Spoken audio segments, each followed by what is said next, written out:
Salam God Lovers, mari pagi hari ini kita hampiri tahta kudus Tuhan.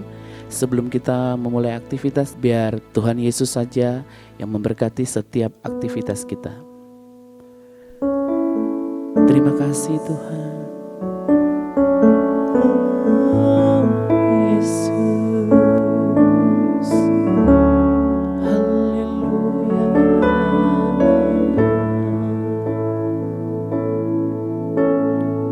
Terima kasih Tuhan.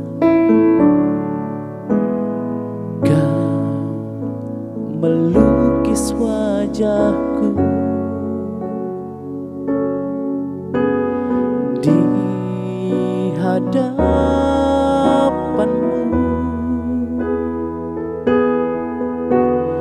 dan mengukir namaku di telapak tanganmu sampai masa tuaku.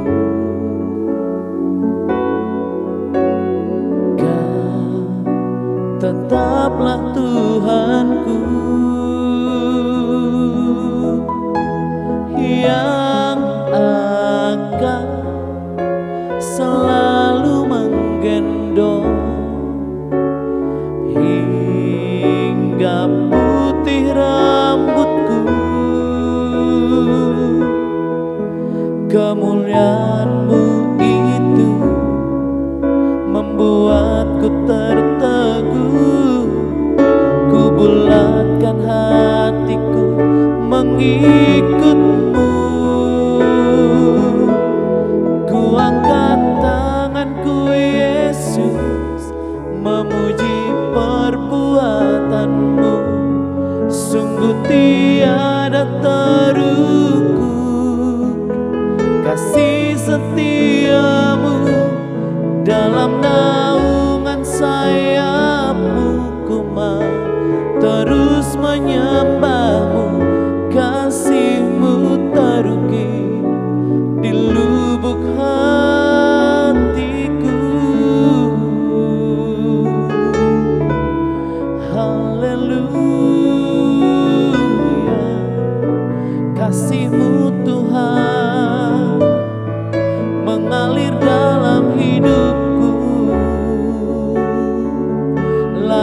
patutlah kau diagungkan. Yesus kaulah segalanya. Haleluya. Kau Yesus pembela kami, juru selamat kami. Kemuliaan bagimu Yesus. Ku angkat tanganku Yesus, memuji perbuatanmu. Sungguh tiada terukur kasih setiamu. Dalam naungan sayapmu ku mau terus menyembahmu. Kasihmu terukir di lubuk hatiku.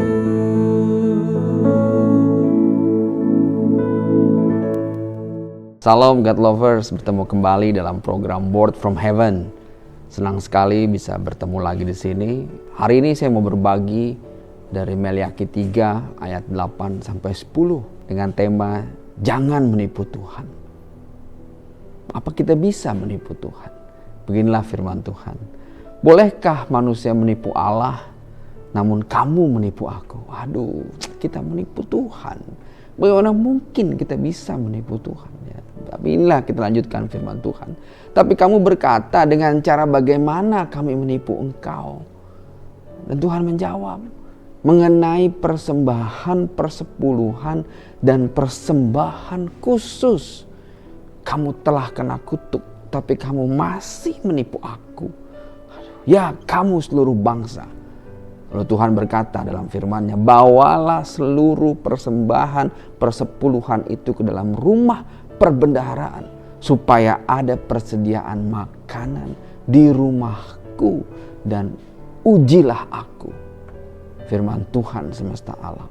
Apakah aku tidak membukakan bagimu tingkap-tingkap langit dan mencurahkan berkat kepadamu sampai berkelimpahan? Bapak Ibu semua, ini sebuah ayat yang begitu keras sebenarnya buat kita. Hari ini banyak orang mempersalahkan dan mulai mengajarkan, oh tidak perlu lagi membayar persepuluhan karena hukum Taurat sudah dibatalkan sejak masa kedatangan Kristus. Ya. Tapi saya kasih tahu, ya, persepuluhan itu bukan tentang kita menjalankan hukum Taurat. Karena sebelum hukum Taurat ada, Abraham mempersembahkan 1/10 kepada Melkisedek yang adalah Kristus. Dan Melkisedek pada waktu itu memberkati Abraham dengan roti dan anggur sebagai simbol dari penebusan tubuh Kristus dan darah Kristus. Jadi persepuluhan sudah ada jauh sebelum hukum Taurat ada. Abraham membayar persepuluhan bukan karena tunduk pada hukum Taurat, karena hukum Tauratnya belum ada. Tapi Abraham membayarnya karena dia tunduk terhadap imamat Melkisedek. Dan Kristus juga tidak tunduk kepada imamat Lewi yang adalah hasil dari hukum Taurat. Karena Kristus menjadi imam bukan menurut peraturan Lewi, tapi menurut peraturan Melkisedek. Dia adalah imam Allah yang maha besar, maha tinggi, yang selama-lamanya. Ini dahsyat sekali maknanya. Apa maknanya buat kita? Pertama, jangan menipu Tuhan. Jangan pernah menipu Allah. Tapi manusia bisa melakukannya. Kita bisa melakukannya. Dengan cara apa? Dengan cara mengenai persembahan persepuluhan dan persembahan khusus. Tengok diri kita sendiri, hati kita sendiri. Untuk urusan ini kita udah benar belum? Tuhan bilang kita kena kutuk karena kita masih menipu Allah. Dan Tuhan bilang persepuluhan persembahan itu dibawa ke rumah perbendaharaannya dia. Untuk apa? Supaya ada persediaan makanan di rumahku. Kadang-kadang kita mendengar, saya belum mampu bayar persepuluhan. Persepuluhan itu bukan dari sisa yang kita punya. Masa kita mengembalikan hak Tuhan dari sisa? Tapi dari apa yang kita terima. Bapak Ibu, persepuluhan itu bukan wajib Nggak ada lagi istilah wajib. Tapi itu dari hati. Karena Abraham tidak tunduk kepada hukum Taurat. Ada hukum yang lebih tinggi, ada imamat yang lebih tinggi, yaitu imamat Melkisedek. Dan Abraham dengan hatinya, dia tahu bahwa karena iman dia, bahwa Melkisedek adalah imam Allah yang maha tinggi. Melkisedek tidak berawal dan tidak berakhir.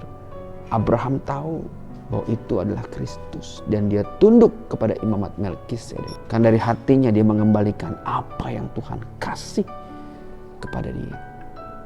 Bukan kewajiban dia. Itu lebih tinggi dari kewajiban. Karena itu adalah gambaran iman seorang Abraham. Karena telah menerima keselamatan. Roti dan anggur, tubuh dan darah Kristus dari imam Allah yang maha tinggi. Itulah Melkisedek. Bapak Ibu semua, saya ingatkan lagi, jangan sekali-kali menipu Allah untuk urusan ini. Dan hanya untuk urusan ini Tuhan bilang, ujilah aku. Bagaimana kita menipu Allah? Nggak mungkin. Tuhan bilang bisa urusan ini. Hati kita nggak beres, hati kita nggak benar. Kalau hari ini Bapak Ibu nggak mau bayar persepuluhan, sudah, tidak ada masalah. Itu kembali ke diri masing-masing. Asal jangan jadi kandungan bagi yang lain.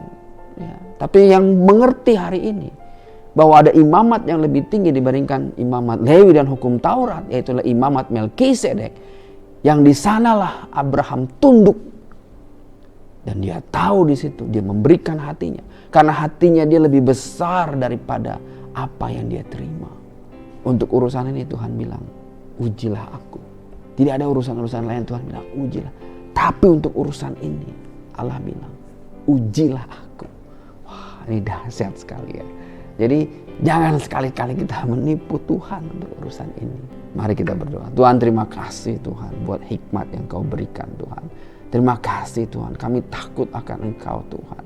Dan kami sekali-kali tidak akan mau untuk menipu Engkau Tuhan. Terima kasih Tuhan buat berkat dan kasih karunia-Mu. Kau tahu Tuhan yang menggenggam hati dan menyelidiki hati. Biarlah Engkau membuka hati ini untuk paham lagi hikmat-hikmat-Mu. Kami berdoa dan mengucap syukur dalam nama-Mu yang maha kudus. Beshem Yesua. Haleluya. Amin. God lover, jika Bapak Ibu semua merasa diberkati, bisa bagikan link YouTube ini kepada saudara-saudara kita, kerabat, teman-teman, dan sahabat, agar bisa menjadi berkat bagi yang lain. Terima kasih. Tuhan Yesus memberkati.